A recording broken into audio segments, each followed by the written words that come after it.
បាទថ្ងៃនេះក្រុមការងារគាត់លាយជីបាចសម្រាប់ទុកបាចស្អែកដែលពេលជាមួយអ៊ូរ៉េហើយនឹងឡាន pH ឡាន pH នេះតួនាទីវាជួយបង្កើន pH ដីវាបាចត្រូវសែនក្រូបបាទវគ្គ1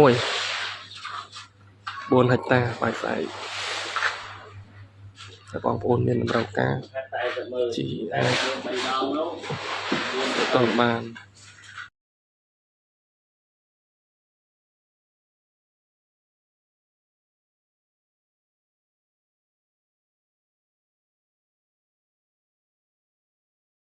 បាទគ្រប់សួស្តី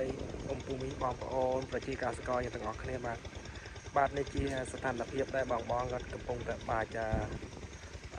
ជីបាទលេជាមួយនឹង ឡាយ NPH បាទហ្នឹងស្រូវថ្ងៃនេះទីបាន16ថ្ងៃបាទនេះជាស្ថានភាពស្រូវបាទលើពូជស្រូវសែនក្អូបបាទ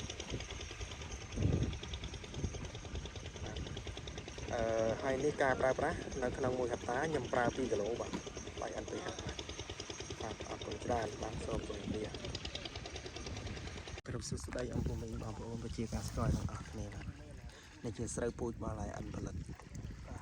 នេះអានឹងក៏នឹងយើងប្រើ pH នឹងតអងសល់ដែរបាទ pH ត្រឹមពីកញ្ចប់មហាត់ណាបាទមួយជំរឿ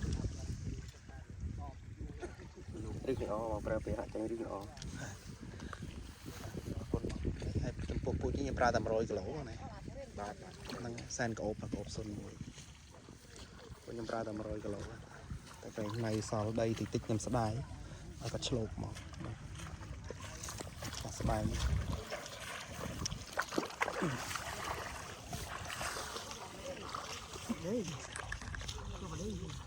ស្ដាយមើលឬគាត់កាន់